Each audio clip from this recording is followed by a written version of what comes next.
Ukrainian President Volodymyr Zelensky and Russian Foreign Minister Sergei Lavrov, they both have officially announced that the new phase of the war has begun. It just started with heavy shelling and an all-out Russian push from east and south.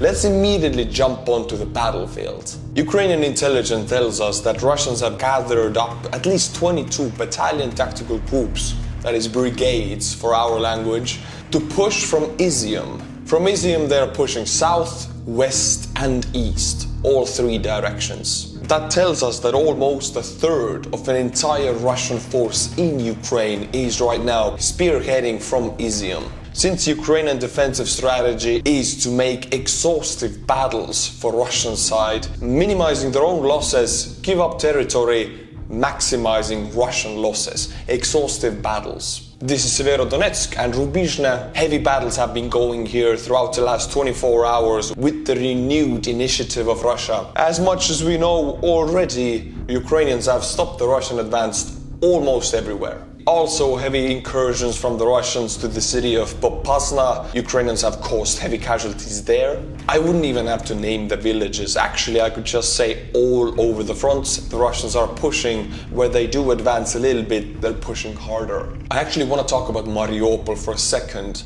Why do I bring it up in every video? Well, because this city is still holding on. Military expert Oleg Zhdanov said only yesterday that Ukrainian fighters still control 1/3 of the city, meaning the Azovstal factory. Azovstal has been turned into a fortress. Russia gave an ultimatum to Mariupol fighters during the weekend. The ultimatum was, lay down your arms and walk away. You will survive, we will let you live. Mariupol defenders decided to fight till the very last man. They tie up thousands of Russian troops who could attack somewhere else, but now they cannot, because they need to still deal with this city that never surrenders. You could almost say Mariupol fighters are sacrificing themselves so that the rest of the Ukrainian front can hold. In this drone footage, you can see Azov battalion fighters moving on foot, ambushing a Russian convoy that consists of civilian trucks, because we all know by now Russians are actually running out of trucks. As you can see, these Azov fighters, they're ultra mobile. They do hit and runs. Shoot up the convoy just for good measure, throw some grenades into it. I count 4 to 5 grenades in this video and then they leave. As much as we see from the end of the video, there are 2 survivors. We don't know what happened to them, but there are a lot more dead. It shows you the effectiveness of moving on foot and hit and run tactics. I'm sure the Russians couldn't even order artillery on their locations, because by the time the artillery connects, the Azov fighters are gone. My friends, these videos are possible thanks to the Patreons. I will now name you 10 new Patreons, and I'll pronounce them as an Estonian, butchering your names to the very, just gone. I'm just gonna smash them to pieces with my Estonian pronunciation. Skenia Volkovik, Kristen Braun, Jochen Pochle, Mustard Gas, Brian Sprik, Javklan Munk Hassan, Jim Mann. Kallus Maximus, Roger Haglund, Peter Toherti.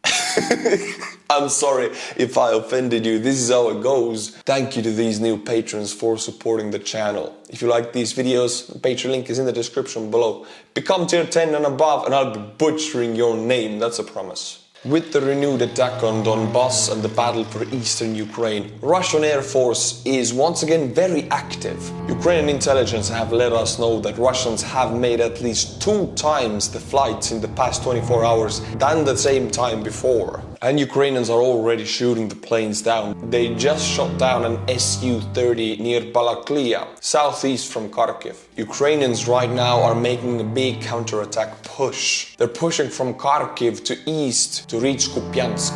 Kupiansk is one of the Russian gathering points and is the security equipment hub for the Izium front. So Ukrainians have been trying to cut it off. They have pushed deep towards that direction. We can already see the patterns of the battle for Kiev. Ukrainians fighting exhaustive battles, stepping back very slowly and hitting the supply lines. Since the Western powers' heavy artillery has started to reach Ukraine now, they've actually already utilized some artillery pieces coming from the west of Europe and USA. They don't need to reach Kupiansk. They only need to reach close enough so that their heavy artillery can affect the supply situation in there. This wasn't the case 1 month ago. Ukrainians did not have this heavy artillery that they have now thanks to the Western powers. I haven't yet covered it. You all know about it. The sinking of Moskva. However you want to call the Russian battleship that sunk. It was the flagship of the Black Sea Fleet of Russia. This ship, according to Russia, was unsinkable. For example, its air defense systems. They were one of the best Russia had. 3-layered system that's supposed to cover 300 kilometers around the ship, covering all of the vessels next to it. So it wasn't only supposed to protect itself from the missiles, it was supposed to protect all of the fleet. Couldn't do either of those things. Ukrainians claim to have sunk it with 2 Neptune missiles. USA backs that story. Russian side claims that an unknown origin fire spread to the ammunition department of the ship and the explosion happened. You decide which version you want to believe, but the important fact is that the ship has sunk. It is one of the biggest naval losses since World War II. There's a shroud of mystery covering the sinking of that ship. For example, a German commander said in their national television that 2 of those Neptune missiles should not have been able to sink such a ship. You have to make up your own mind what to believe. Russian news agency TASS claims that the crew was unharmed and was transported to Crimea. But we already have recordings of conversations from Russia. People suddenly lost contact with their relatives serving on Moskva. And today, Russia moved all of its vessels 200 kilometers away from the Ukrainian coast. If the fire started as an accident, Russians do not have a reason to move their fleet away out of the missile reach of Ukraine. So the Russians are behaving as if Moskva was sunk with 2 Neptune missiles. I've mentioned almost every last Russian general killed in Ukraine. I stopped with 5. Now we have reached 8. Russia lost its 8th general in Ukraine, Major General Vladimir Petrovich Frolov. In these photos you can actually see his funeral speech written by the Kremlin propaganda machine. Let's jump out of the battlefield and look at the bigger picture. Some people say sanctions are not working or they're working too slowly. Well, yesterday in Russia, due to the shortage of parts, thanks to sanctions, another huge Russian military factory, it ceased production entirely. The workers were given a choice: leave without pay now or go to war, go to fight in Ukraine, basically become cannon fodder. The factory was Ulyanovsk Mechaniticheski Zavod, and it was responsible of making Russian anti-air systems. And ironically, it depended from imported parts from Germany. Let's talk about for a moment what the Russians are doing in their own country. Their propaganda has changed in the recent days. They have shifted from fighting the Ukrainians to fighting the whole NATO. In the NATO side, of course, articles are saying that NATO is not at war with Russia and doesn't want to be. There's a reason for that. Russian media has been portraying Ukrainians as lesser than humans. They're doing the same that the Hitler government did to the Jewish people, making them inhuman, normalizing their suffering. But the truth is the Russians are losing in Ukraine. And how do you serve a defeat to your people at the hands of Ukrainians who are not human, who are weak? How do they defeat the great Russian army? They cannot, it doesn't work with their propaganda, so they put the NATO in there. Lose to the whole NATO, that is okay. But lose to Ukrainians, they cannot serve that. Russian state-run media is now telling their people that they're fighting the entire NATO, and this is why their losses are okay and acceptable.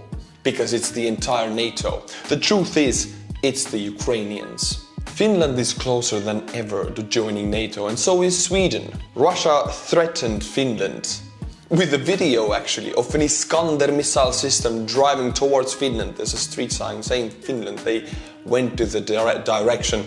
Well, the Finnish have made a counter video of their tractors going towards St. Petersburg. And I'm not going to explain the joke. If you understand it, you understand it. Russians are pushing from the south and from the east, strongly renewing their attacks. Ukrainians are fighting exhaustive battles. We will find out how these battles will conclude in the next video. My friends, thank you for watching. Thank you for staying with me in this information war. I really appreciate you.